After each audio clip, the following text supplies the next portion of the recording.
In 1996, 2 video store clerks miraculously survive an unspecified cataclysm that has destroyed civilization. Great efforts are made to archive and preserve the past so that future generations can fully comprehend the magnificence that was Hulkamania, Feldman Haim, and Police Academy 3.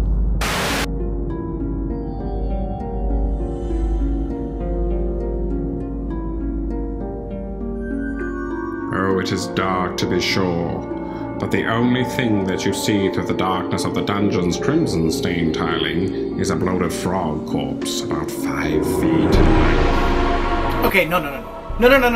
Fuck that. No, I don't feel good about this at all. I'm heading down the other corridor. Ooh, hold up a sec now, because I'm a little curious. I'm gonna move up about 15 feet, because I think that my night vision is better than yours. Oh, I'm telling you, man. This will not end well. I'm leaving. Rule number 1, never separate the party, Corey. Come on, what is this, amateur hour? Come on. All right. Go check out the goddamn frog corpse then. Go. You go to... Dungeon Master, do I detect any traps? Perception check. Okay, I rolled a 12, plus 1, so that makes my modifier 13. You notice that there is a yellowish mist seeping out from one of its wounds, but you also notice a bluish glowing stone buried between its eyes. My God. Lapis lazuli. Holy shit, yes! I told you, man, I told you. Okay, so I grab it now, and I'm gonna place that missing part into my hilt. Finally! Father, you shall be avenged! In your haste, you have lowered your defenses and failed to notice the frog expelling rays of light. And in all actuality, it is a prismic spray from a hidden dark wizard, blinding you and causing 40 points of necrotic acid damage. Told you so. No. What the hell is going on? My perception check would have picked that up. What's going on, man? Well, I'm sorry, but Zazafaris doesn't see it that way. Nor do the dice. This is bullshit, man. I bet you wish you brought a cleric along on this adventure instead of a fucking bard. What a dick! I don't even know why we let you on the show. Because the show is garbage. Yeah, okay, nice, Hugo. Thank you very much. Always a pleasure. Enough of him. What an asshole. Holy God, man. Invite this guy into the show and he's a dick like that. Man, Corey, did you see that? I had it in my hands. Lapis lazuli. Lapis lazuli, man. Damn it! All his dickery aside, I haven't played D&D in such a long time, man, and I had a blast. Did you play that when you were growing up? I always wanted to play it.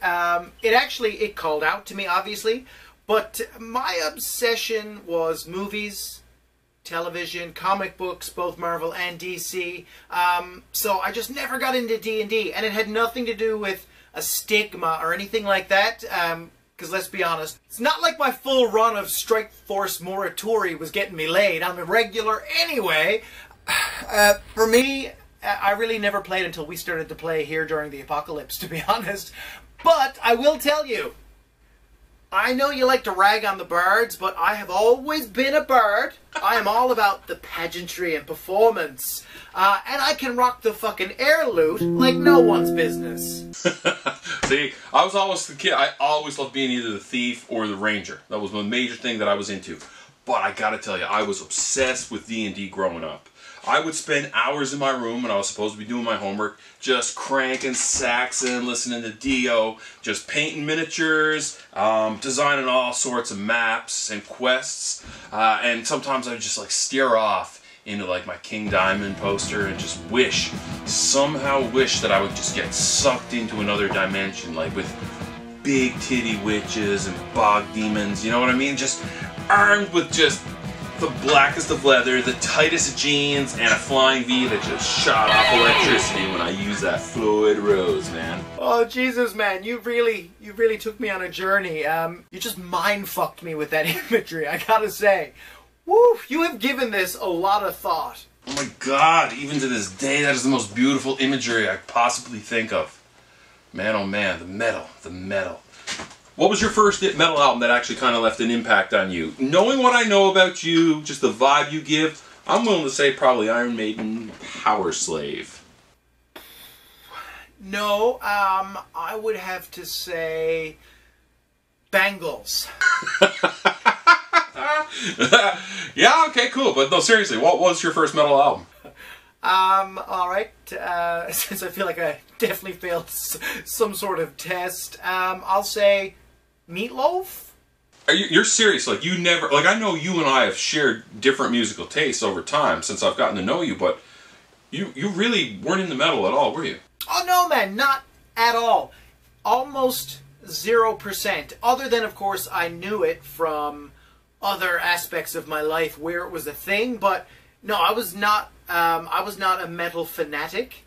Here's what I can't really grasp this, because you have such an appreciation for flamboyant, over-the-top pageantry. You were born in the 70s, you were raised in the 80s, I assume you were an arcade rat. I mean, you love wrestling, you love comic books, you love that kind of over-the-top, you know, larger-than-life performance. I know. How the hell did you miss the train on heavy metal? Everything you just said is completely true, but I don't know. Metalheads kind of smell like wet basement and stale French fries. Yeah, you know what? I kind of agree. I should resent it, but I totally understand. Metal was a real chudly form of music. Not final thing yet, though. Food. And I remember from the uninitiated, like kind of like your parents, your grandparents, or that asshole uncle that you had, that would always call and be upset with your mother because you were sleeping in until 9:30. They couldn't differentiate between punks and metalheads. You remember the punks? Oh, absolutely. Punks with the toothpaste mohawks, hanging out by the war memorial, vaguely angry yet not civilly disobedient enough to like break any major rules other than listening to punk music, which apparently you weren't allowed to do either. Oh, I hated them at the time, only because they made my life a living hell. Punks were really judgmental, and they were always so politically charged, whereas us bangers would just hang out next to the, the hockey arena, sharing a cigarette, hanging around a Walkman, and our major concerns in life was who had the best guitar solo of all time. Punk shit, circle of shit, and the dicks and all, that can go to hell. I don't care. Cher's Half-Breed was as subversive as I ever got in music. Let's rock, okay, alright! Right? This was my mother's music, man. Like, when the world ended, I crawled home and grabbed some of my favorite records from when I was growing up, which was always my mother's music. So, we also had Peaches and Herb, Twice the Fire. Hold on a sec. Peaches and Herb. Did you know that, there were, 6 or 7 different Peaches? Do you mean there was 6 or 7 females or males? Because I don't know which one is Peaches and which one is Herb. Peaches is the woman? Peaches is a woman. You poser? Peaches and Herb poser? I also grew up listening to Jane Fonda's Record Workout. What does that entail? Is it just her, sweating? Is it, 2, 3, and you just hear her thighs rubbing? What's going on that? It's a very squelchy soundtrack. There's even an exercise booklet inside that tells you what to do. Your warm-up, your cool-down, your stretches. So, yeah. You know what? I'm actually kind of convincing myself. I kind of like this now. We should do it sometimes. It's a great workout. 6, 7, 8 again, 1. Isolation. Sorry, buddy. To each his own. But I will tell you, for me, and for a lot of people at that particular time, metal was everything. It was everywhere. And if you're getting that kind of public attention, sooner or later, you're going to grab the attention of the wrong people. And by that, I'm talking about the God Squad. And they came out with their pitchforks and torches ready. And like horror and Dungeons and Dragons, heavy metal was a major target. Richard Ramirez. And the question is, did the band AC/DC drive him onto a personal highway to hell? What is the cause of James shooting himself? I would say it was him listening to the Judas heavy metal music. There was speculation he was the victim of a campus game called Dungeons and Dragons. Mary Towie was killed by 2 friends, Ron Adcox and Darren Molitor. And rock and roll that led their son to ritual murder and finally to suicide. The outrageous edge of rock and roll has shifted its focus from Elvis's pelvis to the saw protruding from Blackie Lawless's codpiece on a Wasp album.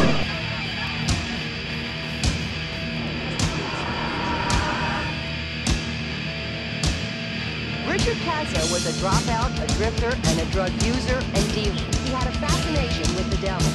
Practically everyone in town knew him.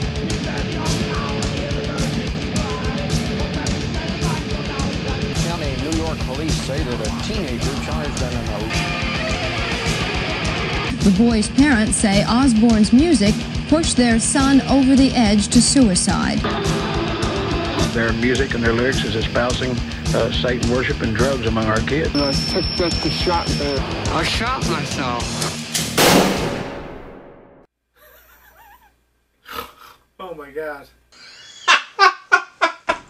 Maybe you were better off just hanging out with I Peaches feel like you've come here from an alternate dimension to explain to me what's happening on your Earth, because none of this was computing in my brain. Look, Sabbath, Bloody Sabbath. I mean, take a look at these beauty arts. You can totally get why parents would be freaked, though. Okay.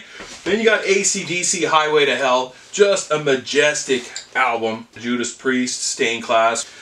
Ooh, man, Satan's coming for you. Iron Maiden, Number of the Beast. There he is, the Prince of Darkness. Ozzy Osbourne, Speak of the Devil. I do believe the inside of this is absolutely crazy. There he is with Ronnie the Dwarf. Motley Crue, Shout at the Devil. There's the uncensored cover. And that's why we put the pentagram right on the front. In a lot of things, if you stand in the middle of it, the evil can't get into you. Right. So it's actually a good symbol. It's starting to get really dark. It's starting to get brazen. Now you're getting Venom, Black Metal, Merciful Fate, Don't Break the Oath. And finally here, why not show Slayer, Show No Mercy. Big time albums that left an impact on me as a kid. Uncle Jack says, really happening drink. Buy some, drink it. No problem. Drink this, you'll fall over. Well, with that kind of notoriety, that kind of public attention, it didn't take Hollywood long, or excuse me, off Hollywood, to figure out that we can make some money here. And from there, we started to see a whole slew of heavy metal horror films. Some of my favorites: Rocktober Blood, Black Roses, Hard Rock Zombies, Trick or Treat, you'd probably remember that one the most, Terror on Tour, and our favorite Canadian bad boy, Thor in Rock and Roll Nightmare. But the movie we're going to talk about tonight is something a little bit special, a little bit different than all the rest. 1991's Shock 'em Dead with Tracy Lords. Shock 'em Dead, starring Tracy Lords. Shock 'em Dead.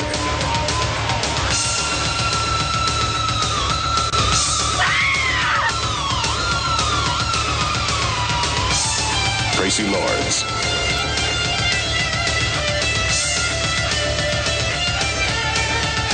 Shock 'em Dead.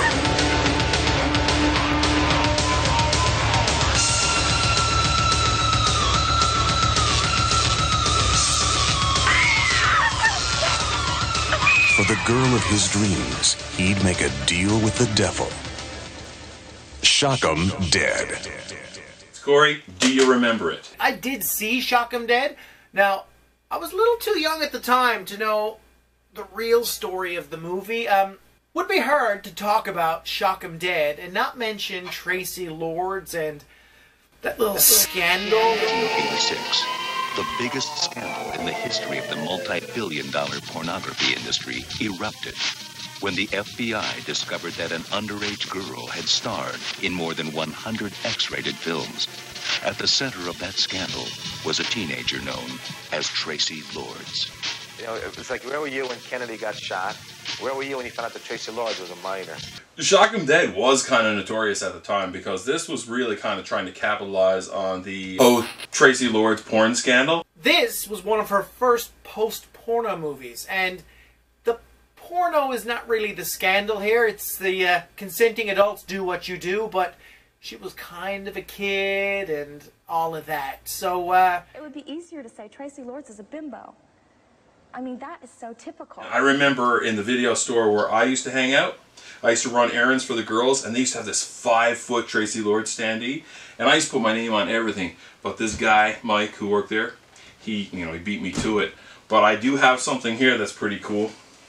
Check it out. This was my consolation prize. This is the original countertop mobile, and I still have it to this day, as you can see. What do you think of that? That's amazing. So, now, enough dilly-dallying. Let's get to the meat of this. Shock 'em Dead, 1991. What's this about, Corey? Oh, listen. At its core, I know this is a Faustian tale, but I don't feel confident enough or qualified enough to even talk about what this movie may mean. It's just so metal that I don't think my brain can quite grasp it yet. I don't think you're even comfortable with the word Faustian tale, truth be told. Oh no, absolutely. It is like, I can't do it. Like, I could feel in the distance your ass just like tensed up. I'm not an intellectual, what can I say? Well, you don't need to be an intellectual to figure out this movie, because basically, it is a Faustian tale. You got Martin, who's a geeky pizza guy. He's going nowhere in life. He's trying out for bands. He's absolutely miserable. He's lousy. There is no hope in hell for him. Or is there? Because he happens to come across this voodoo lady who just kind of hangs outside this pizza joint, and she pretty much offers him the chance of a lifetime. And he takes it. He sells his soul to become the ultimate rocker, Angel. The major rock star who apparently sold his soul to live in a 1-bedroom apartment with a waterbed. You know you truly made it when you have a waterbed. But yet he still has those 3 women who constantly expose their breasts to him. Like, he wakes up famous, but he's not famous. Like, he sold his soul, but to end up at the bottom of the pile again, he still needs to work his way through the music industry. Give me a break. You're an unknown commodity, a new act. Yeah, I know what you mean, but he wakes up and he doesn't really fully understand what has happened until these 3 demon sluts bring him into the instrument room, and he picks up a guitar and he's like, holy shit, man.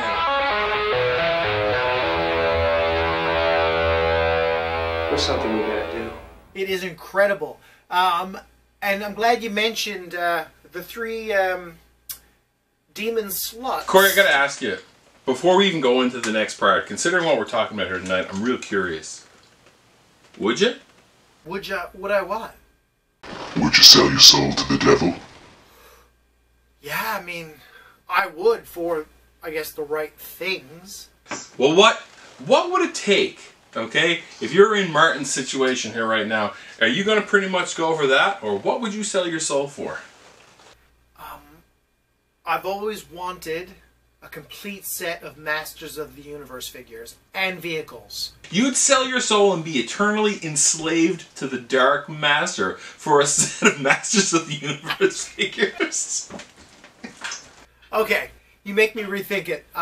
Instead, for me, I'm thinking, okay, you know what? I don't know if I would, but I'll be like, man, if I could get that Hemi Cuda from Phantasm, if I could get, like, maybe Samantha Fox, and maybe, I don't know, Ginger Lynn or someone by my side, I'd be like, yeah, that'd be pretty cool. I'd consider it. You know what? Okay, what you just said is pretty metal. You're cruising down the road, you've got Ginger Lynn by your side.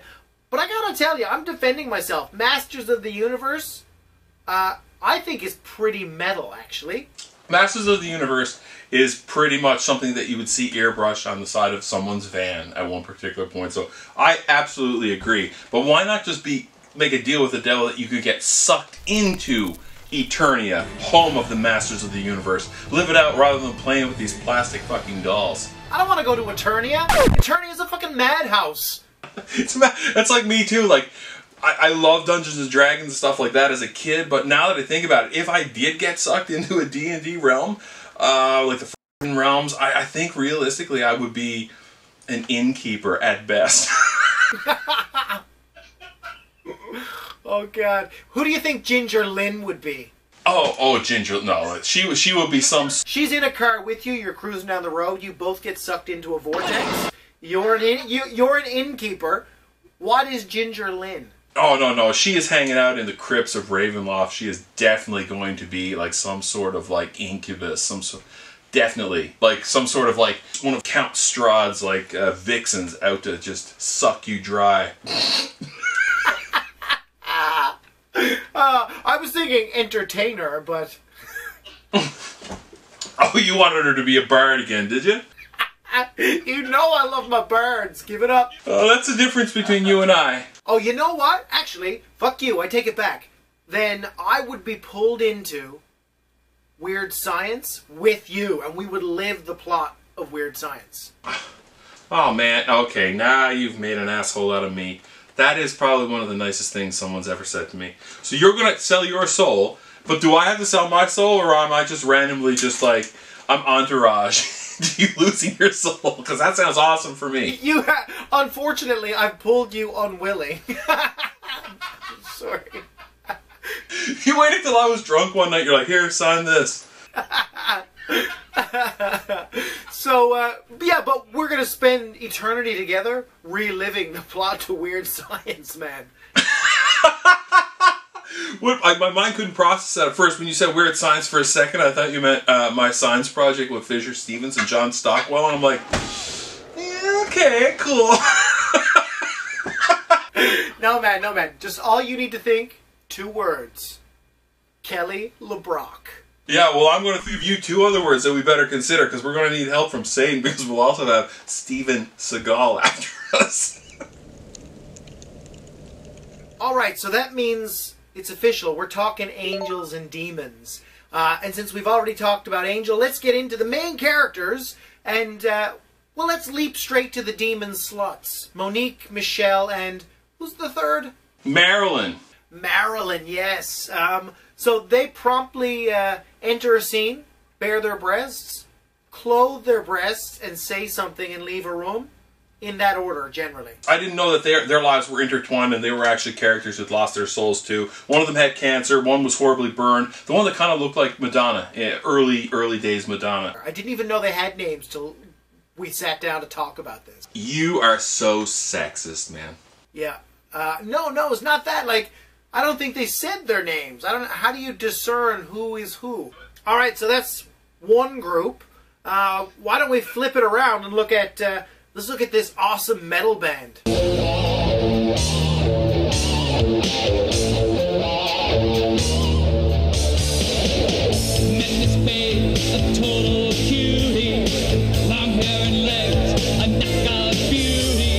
We gotta call this a metal band with like a little asterisk, because without Martin in this band, or excuse me, Angel, this band could have easily been R.E.M. Okay. Johnny Crack. Give me your thoughts on Johnny Crack. Johnny Crack, of all the movies in the store, probably my top 5 favorite characters of all time. The man is cocksure. I'll wait till I'm married. Don't try to touch me, please. He prances, he dances. He moves in such a way and behaves in such a manner that would make Danny Pintaro say, like, slow it down, man. You're going to catch on fire, bud. I am so cool. I am the coolest kid at Fairfield High. Okay, and then there's the main protagonist of the band. He's kind of the bassist, Greg. Yeah, Greg. That seems like a very metal name to me. Yeah, and then you got on synthesizer, you got Izzy, and on drums is Dustin Clean. So that's pretty much Spastic Colon. Let's bring up now their manager, the real reason this whole movie exists. Starring Tracy Lords. Tracy Lords, and her name is Lindsay Roberts in this film, and she looks like she's exclusively living on lemons in this movie. Oh, absolutely. What a mug on her. What a puss on her. Oh, actually, don't say that. Oh, fuck. What a puss on Tracy Lords. Don't say that. Oh, my God. Are we even allowed to say, look at the puss on Tracy Lords without being rated, or what? Like, I don't even know.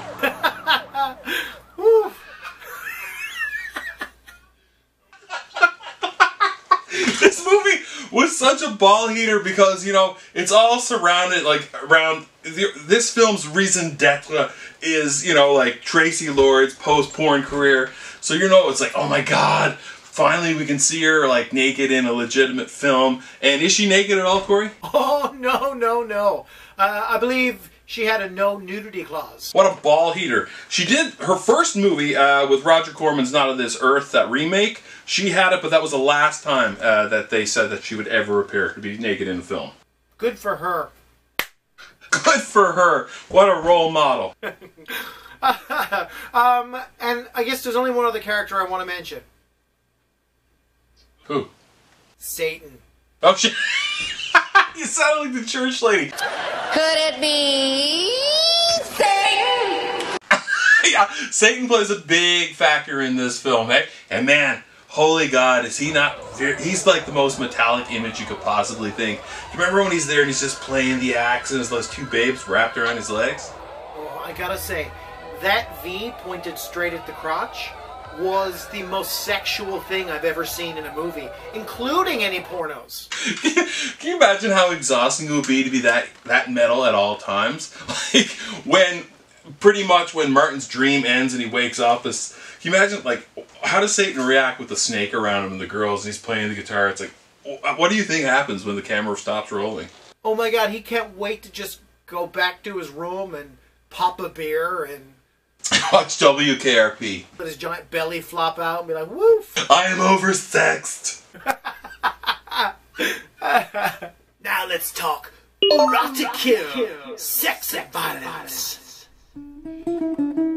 If you're a gore hound or a splatter freak, you're going to be pretty disappointed with this film. You don't like it? They could have gone all out, and really, they didn't have to answer to anybody. This was, like, not in theaters, so they didn't have to pander or cater to an MPAA or any rating systems whatsoever. It just isn't what you expected? Ultimately, I think the limited budget limited the gore. You can say that all you want, Corey. Limited budget. Let's take a look at Herschel Gordon Lewis, for God's sakes. It doesn't take much to produce fake gore. I don't think they wanted to make this, like, blood feast, though. Oh! This was meant to be, I think, a cheap horror comedy. Okay, so the comedy aspect limited the gore somewhat, but then you still got the sex, but then the sex was really more just random exposed breasts. Well, hello.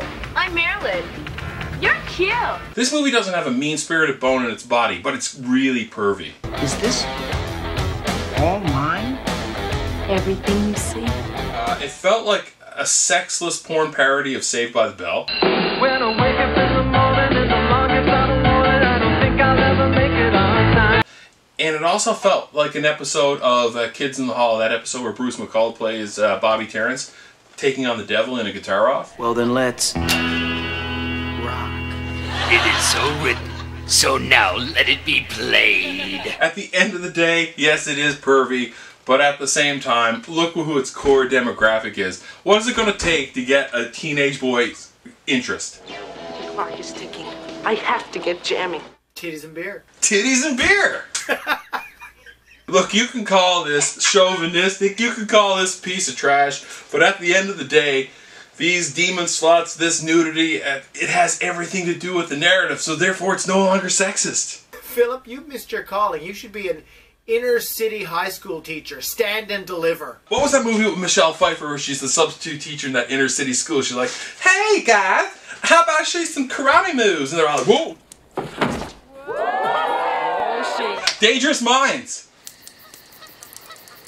Let's play it backwards. Let's look for some hidden gems, hidden messages. Let's get into the trivia of this film. So even though we know everybody is there for the main star of the show, Tracy Lords, she actually plays second fiddle in this movie to Stephen Quadros. She is most definitely playing second fiddle, but she really doesn't have a lot to offer. Let's face it, she didn't have a lot to work with. We won't blame her. What do you know about Stephen Quadros?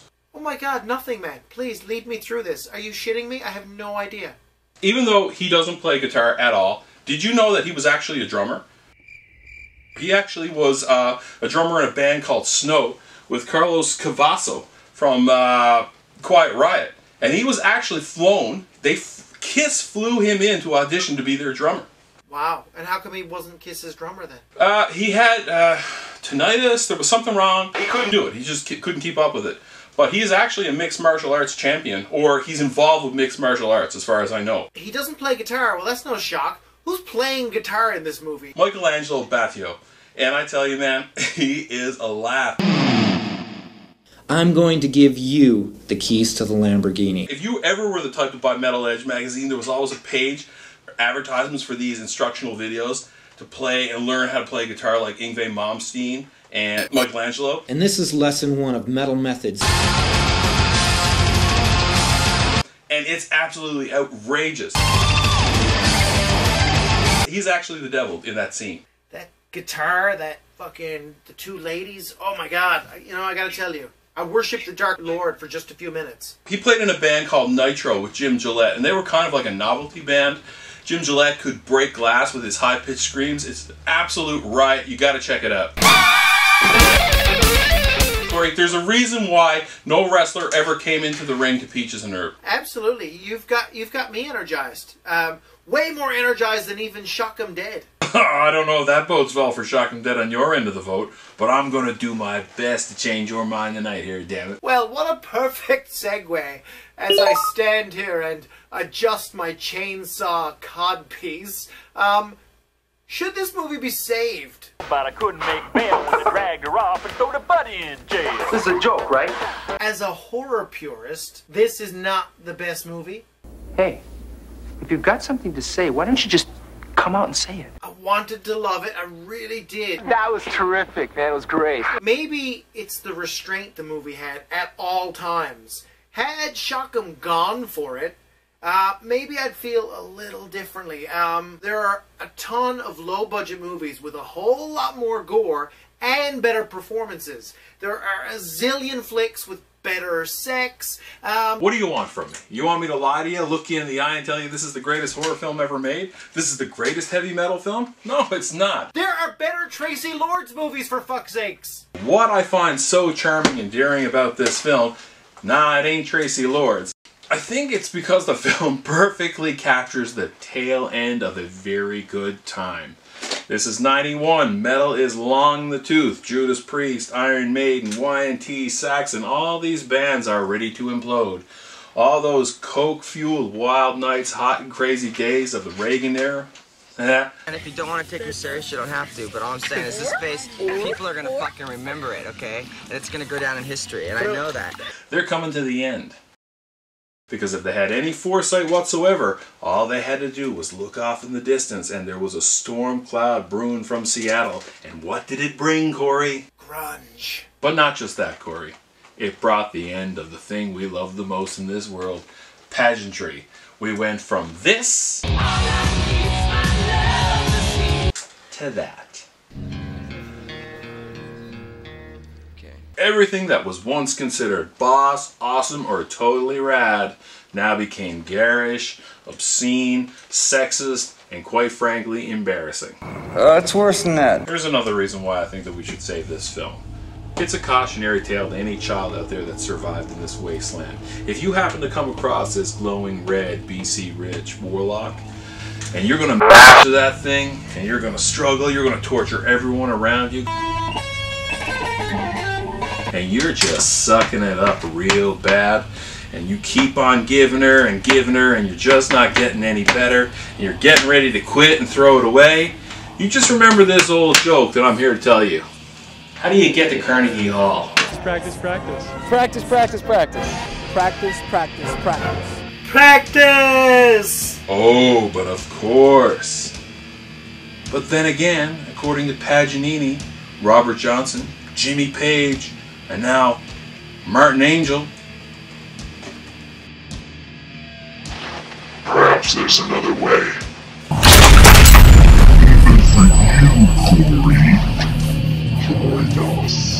Alright, fuck it. I salute Shock 'em Dead, you've convinced me. Now go suck a lemon, Tracy Lords.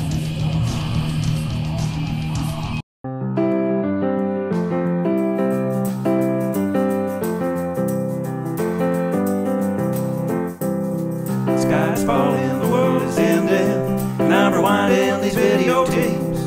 No one's renting because they're all dying, and I'm finding this hard to take. Stay inside, but time passes slowly.